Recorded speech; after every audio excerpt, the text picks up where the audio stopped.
Assalamualaikum warahmatullahi wabarakatuh. Hello everyone.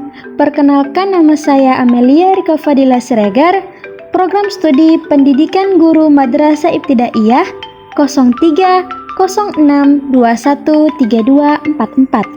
Saya membuat video pembelajaran untuk memenuhi tugas inovasi pendidikan yang diampu oleh dosen Ibu Eva Juliana Ritonga MPD. Jangan lupa ditonton ya guys ya. Dadah! Pengertian pendidikan dan tenaga kependidikan.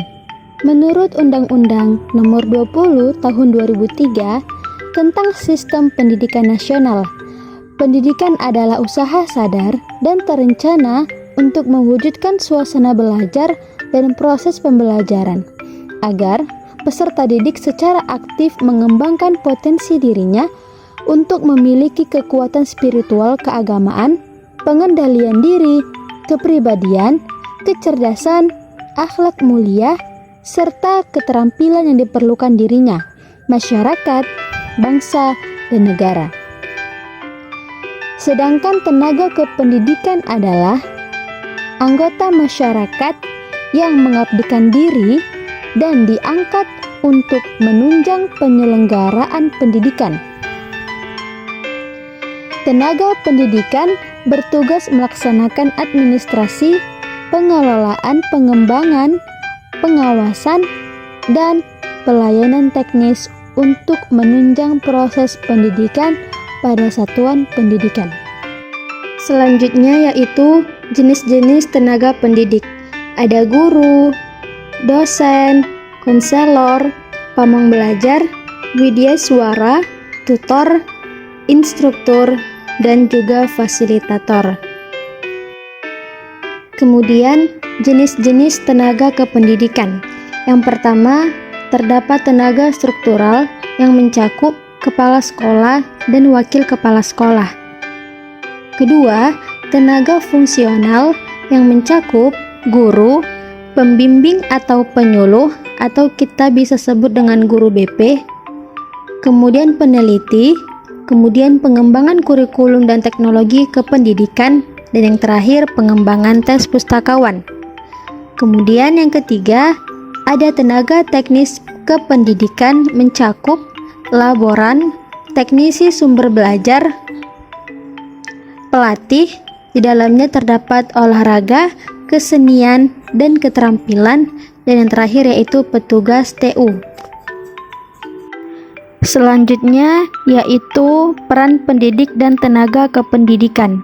Secara umum, pendidik mempunyai 4 peranan. Pertama, peranan dalam proses belajar mengajar. Di dalam proses belajar mengajar, pendidik berperan sebagai demonstrator, pengelola kelas, mediator, fasilitator, dan evaluator. Kedua, peranan dalam pengadministrasian. Pendidik berperan dalam kegiatan administrasi. Ketiga, peranan secara pribadi.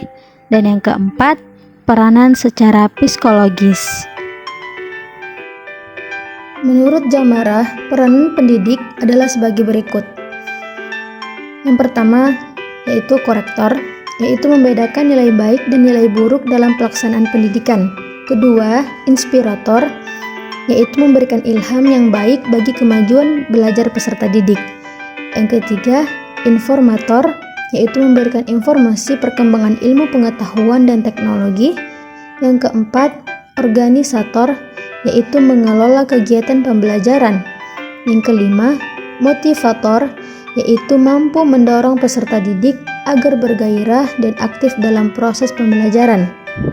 Yang keenam, inisiator, yaitu pencetus ide kemajuan dalam pendidikan dan pembelajaran. Yang ketujuh, fasilitator, yaitu menyediakan fasilitas untuk memudahkan proses pembelajaran.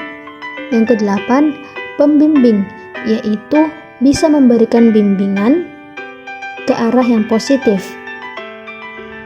Yang kesembilan, demonstrator, yaitu mampu memberikan pemahaman materi pelajaran kepada peserta didik dengan baik.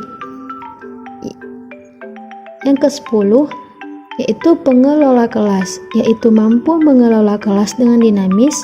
Ke-11, mediator, pendidik harus mengetahui manfaat media pendidikan secara benar dan tepat. 12, supervisor, pendidik harus mampu membantu memperbaiki dan menilai. Dan yang terakhir adalah evaluator, pendidik mampu mengevaluasi pembelajaran. Selanjutnya ada kompetensi pendidik. Kompetensi pendidik dibagi menjadi beberapa. Yang pertama yaitu kompetensi pedagogik, kemudian kompetensi kepribadian, kemudian kompetensi profesional, dan terakhir kompetensi sosial. Dan yang terakhir yaitu inovasi ketenagaan kependidikan di Indonesia. Yang pertama, sertifikasi pendidik. Inovasi ini menuntut peningkatan kompetensi pendidik di Indonesia. Di samping itu, peningkatan kesejahteraan pendidik menjadi motivasi besar bagi para pendidik untuk mengajar sertifikasi. Sehingga tidak heran, beberapa perguruan tinggi penyelenggara pendidikan tenaga kependidikan atau LPTK dipenuhi dengan guru-guru yang berusaha meningkatkan kualifikasi.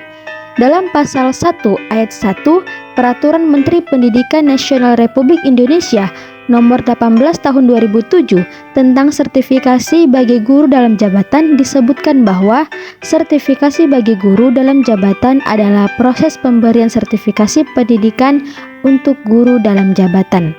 Sertifikasi guru merupakan suatu pengakuan atau lisensi yang diberikan kepada guru untuk melaksanakan tugas dan wewenang sebagai profesi di bidang kependidikan.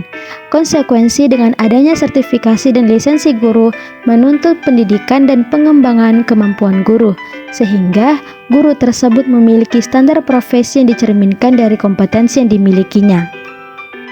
Yang kedua yaitu program pendidikan profesi guru atau bisa kita singkat dengan PPG. Guru sebagai sebuah profesi dituntut lebih profesional lagi, sehingga berkembang dibukanya PPG, sehingga calon guru di Indonesia bisa dikatakan profesional setelah menempuh program ini. Peraturan Menteri Pendidikan dan Kebudayaan atau Permendikbud Republik Indonesia Nomor 87 Tahun 2013 Pasal 1 Ayat 1 dan 2 menyatakan bahwa pendidikan profesi adalah pendidikan tinggi setelah program sarjana yang mempersiapkan peserta didik untuk memiliki pekerjaan dengan persyaratan keahlian khusus yang disebutkan dalam ayat 1 dan program pendidikan profesi guru prajabatan yang selanjutnya disebut program PPG. Program PPG memiliki tujuan utama untuk menghasilkan guru bersertifikasi, sehingga berfungsi sebagai pemberdaya guru. Sertifikasi guru juga merupakan proses pemberian pengakuan bahwa guru telah memiliki kompetensi untuk melaksanakan tugas profesional dan dalam layanan pendidikan setelah melalui uji kompetensi yang dilaksanakan di lembaga sertifikasi. Selanjutnya ada Diklat Penguatan Kepala Sekolah atau PKS. Program peningkatan kompetensi kepala sekolah merupakan kebijakan Menteri Pendidikan dan Kebudayaan yang terencana dan berkelanjutan. Dalam Permendikbud Nomor 6 Tahun 2018 tentang penugasan guru sebagai kepala sekolah, pada pasal 21 huruf E, kepala sekolah yang sedang menjabat sebagai mana dimaksud dalam huruf A yang belum memiliki surat tanda tamat pendidikan dan pelatihan calon kepala sekolah sebagaimana dimaksud dalam pasal 8 ayat 7 wajib mengikuti dan lulus pendidikan dan pelatihan penguatan kepala sekolah. Selanjutnya yaitu tunjangan sertifikasi dan profesionalisme guru. Undang-Undang Guru dan Dosen Nomor 14 Tahun 2005 memberi ruang peningkatan kesejahteraan bagi guru dan dosen. Regulasi yang sudah diberlakukan kurang lebih 14 tahun yang lalu ini secara tidak langsung meningkatkan martabat guru dan dosen. Guru dan dosen diberikan pendapatan 1 kali gaji pokok dengan mekanisme pembayaran per triwulan atau setiap 3 bulan sekali selama 1 tahun anggaran, dengan rincian triwulan pertama Januari hingga Maret direalisasi awal April, triwulan kedua awal Juli, triwulan ketiga awal Oktober, dan triwulan keempat dibayar pada awal bulan Januari tahun berikutnya. Gaji sertifikasi guru yang berstatus PNS adalah mendapatkan tunjangan sertifikasi setara dengan gaji pokoknya. Jadi, misalkan gaji pokok seorang PNS yang memiliki golongan 3A adalah 2.456.700, maka tunjangan sertifikasi yang akan diterima setara dengan gaji pokoknya yang mengacu pada golongan PNS yang bersangkutan. Dan yang terakhir yaitu peningkatan kualifikasi. Dalam Undang-Undang Nomor 20 Tahun 2003 tentang Sistem Pendidikan Nasional, Bab 11 Pasal 42 dinyatakan bahwa pendidikan harus memiliki kualifikasi minimum dan sertifikasi sesuai dengan jenjang kesenangan mengajar, sehat jasmani dan rohani, serta memiliki kemampuan untuk mewujudkan tujuan pendidikan nasional. Yang kedua, pendidik untuk pendidikan formal pada jenjang pendidikan usia dini, pendidikan dasar, pendidikan menengah, dan pendidikan tinggi dihasilkan oleh perguruan tinggi terakreditasi. Dan yang terakhir, ketentuan mengenai kualifikasi pendidik sebagaimana dimaksud dalam ayat 1 dan ayat 2 diatur lebih lanjut dengan peraturan pemerintah. Makasih teman-teman yang udah nonton videonya. Sekian dari saya, Amelia Rika. Assalamualaikum warahmatullahi wabarakatuh. Dadah, see you next time guys.